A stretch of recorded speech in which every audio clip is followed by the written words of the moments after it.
Alan GREEFF yard will get underway on Friday with 3 runners in race 2, and we're going to start with Definitely Maybe. She's in really good form at the moment. She had a lot to do in her last race where she was out at the weights. It was a fair effort.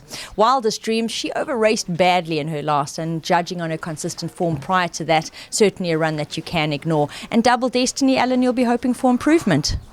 Morning, Nadine. Yeah, Definitely Maybe. I thought, she was thrown in the deep end. The handicapper used her as the line, I think, on the day for that feature race. And, she's dropped in class, and I think she's a lot more competitive. Wildest Dreams, she is a strong front runner, and depending on what she wants to do, she's quite a strong filly in herself. And, if she can settle a little bit and just dictate her own pace, will be in the finish. And then Double Destiny, well, the handicapper's taking his time in dropping her. She's really, I believe, overrated and needs to come down a lot more before she's competitive. Moving on to the next race, race 3, 4 runners step out here. They can be divided into 2 lots. Keep the Fort and On the Guest List have both run 2 really good races so far in the Eastern Cape, and this race should be ideal for both of them distance-wise. And then Sugarberry and Respectable Miss both showed really good improvement in their last, and I'm sure Alan will be hoping that they follow up on that. Yeah, Keep the Fort and On the Guest List really ran nice debuts in the Eastern Cape, and I was pretty happy with them. And I think they can be competitive. Sugarberry starting to find form again, and she does prefer the grass. Respectable Miss wasn't far off them last time, beaten just over a length and a quarter.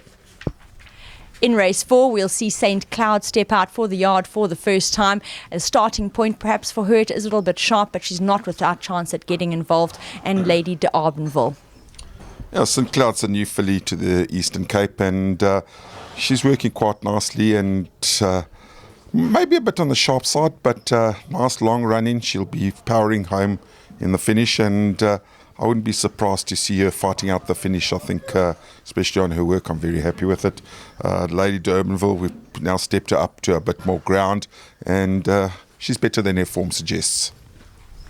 Sprint race up next, and Alan has 3 runners of interest in race 5, Bonnaroo, 3 Rocks and Rimar. Yeah, Bonnaroo is consistent type of filly, and I know she's shown better form most probably on the poly as opposed to the grass, but it's a pinnacle plate and we've got to take our chances.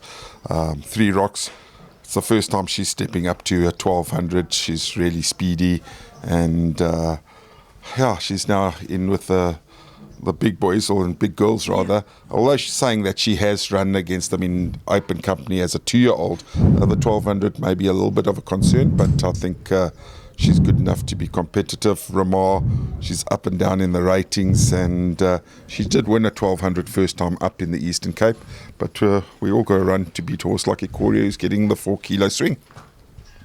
Big weight advantage. The feature up next is the Friendly City Stakes. Here the yard will step out grazing in the grass. He opened his season very well with a win, and in fact lines up with 5 straight wins behind him. His stable companion Blonde Act, definitely not disgraced by recent form, but he'll have a tougher task at the weights. Yeah, grazing in the grass, honest, consistent, and you can't ask for more. He just keeps giving whatever you ask of him. I know there's a couple of out-of-town horses, but he's as competitive as ever. He's a big, burly horse, and he can take them on, and he'll definitely be running at them at the finish. Blonde Act, not a bad run last time, really, if you think about 3 lengths behind. He just hasn't come out of his winter slumber as yet, if you want to call it that. He's still could get his proper summer coat and just turn the corner, but I think he's not far off it. In race 7, Joy and Peace will step out, and she's this lovely lady joining us in pick. Now, she had absolutely no luck last time out, still managed a very, very good effort as a result. And Ellen, you'll be praying for a bit of luck this time round. Yeah, I think you summed it up in a nutshell. Whatever could go wrong in the race for her went wrong. She couldn't get out, she couldn't go in. And by the time she got going, the race was over. So hopefully this time round she can get a clear passage, and she's a really nice filly, friendly filly, as you can see, and I'll expect things from her this season. We'll say it was definitely a case of bad luck last time out, and I'm sure that if everything goes her way, she can make amends here.